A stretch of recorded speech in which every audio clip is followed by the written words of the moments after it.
Herkese merhaba, kanalıma hoş geldiniz.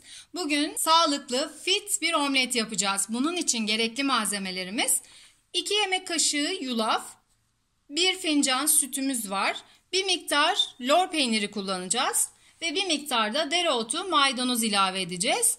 2 yumurta, sızma zeytinyağımız ve 1 çay kaşığı tuzumuz var. Şimdi öncelikle yulafımızı ve sütümüzü karıştıracağız.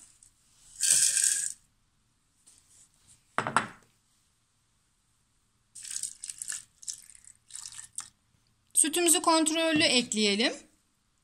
Çok fazla olmasın. Yulaf ve sütümüzü karıştırdıktan sonra şimdi içerisine yumurtayı ilave edeceğiz. Ve tekrar karıştırıyoruz.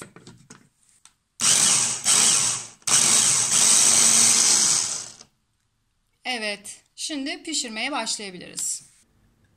Bir miktar zeytinyağımızı ilave ediyoruz.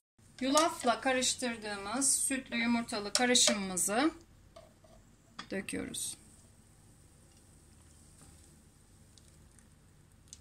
Kısık ateşte omletimizi bu şekilde biraz kenarlarından içeri doğru iterek sıvı yer kalmayacak şekilde pişireceğiz.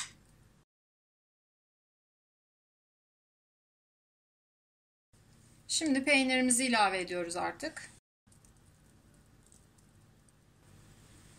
Ardından maydanoz ve dereotlarını ilave ediyoruz.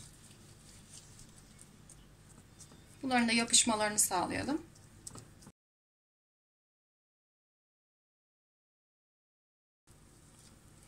Şimdi tuzumuzu ilave ediyoruz.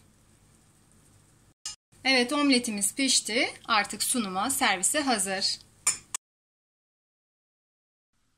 Evet, yulaflı, maydanozlu ve lorlu omletimiz hazır. Sizler de yanına sevdiğiniz şeyleri ilave ederek tüketebilirsiniz. Şimdiden deneyecek olanlara afiyet olsun. Ve kanalıma abone olmayı, beğenip yorum yaparak bana destek olmayı unutmayın.